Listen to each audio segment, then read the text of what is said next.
Pogi, wala talagang kupas yung Aerox. Naka-fall in love ulit ako sa motorsiklo. Nakaipon din. Pambili nito.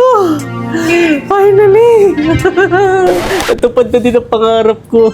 Diyos ko, ang tagal na. Pinahiram pa ako ni Red Sweet Potato ng Aerox, Netizense. Ngayon lang talaga siya natupad. So, isa pa pala sa Netizense sa sumagi sa isip ko. Ito, X-Max. Tingnan nyo yung presyo. Ang layo din eh. 311,000 ang presyo. Basically, kung ba't hindi ako nag-X-Max, iba kasi yung ligaya na hinahatid talaga ng 160cc. Ito kasi, alam mo yung pag binerebo siya, parang parang ganun siya. Hindi kagaya nung mga 155cc na kagaya ng Aerox. Para siyang nagagalit dahil doon sa VVA niya. So, kumbaga, may umpisa hanggang dulo, may ibubuga. Alam mo yung parang sarap i-drive ng isang motorsiklo, yun yung naihahatid niya. X-Max is actually a good option as well, pero gusto kong bumalik yung kung saan ako nagsimula kung ano yung mga nira-ride ko dati, which is 155cc nga, with VVA. Ang sasambangamba ko dito sa Aerox, magastos tong bihisan. Turuan nyo na lang ako kung ano yung mga pwede ibihis. Unti-untiin natin yan. Ganda. Dahil palang buttons nito, no? So, ito na yung pinag-uusapan palagi na shift niya. So, pwede mo siyang i-shift. Pag mag-take ng corner, nag-shift. Diba? Downshift or kapag ka nahihirapan ka umahon, gusto mo ng hatak, mag-shift ka. So, di ko alam kung mapapakailaman ko yan. Pero, o-observe ko na rin. Pero, isa sa mga nagustuhan ko is, syempre, dumiin na yung top of the line na. Ito, isa sa mga deal breaker ko. Akala ko, yung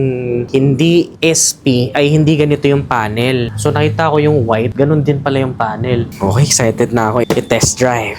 Siguro, gusto ko tong palitan ng kulay. Gusto ko yung may kakaiba kagaya ng NMAX ko dati. Kulay green. Ano kaya pwedeng kulay yung may sasuggest nyo na bagay dito? Comment nyo naman. Mako-comment naman yun, di ba? Pogi, wala talagang kupas yung Aerox. In love pa rin talaga ako dito sa Aerox. Pagdating sa looks, tapos yung alam mo talaga may bubuga sa power. Biglaan lang to, talagang pagkababa ko galing Mindanao, since maitim pa ako, kumbaga naka-rider mode pa ako. Gusto ko na ituloy-tuloy yung momentum na fall in love ulit ako sa motorsiklo. Kaya naisipan ko na bumili ng bagong Aerox.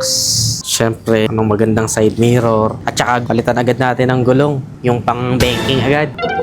Para hindi madulas. Maganda na maupuan eh. Pero tingnan natin. Yung mga pwedeng pang biyahe na forma. Yun ang mga gusto ko. Circuit yata. So yun gusto ko. Ayun, netizens.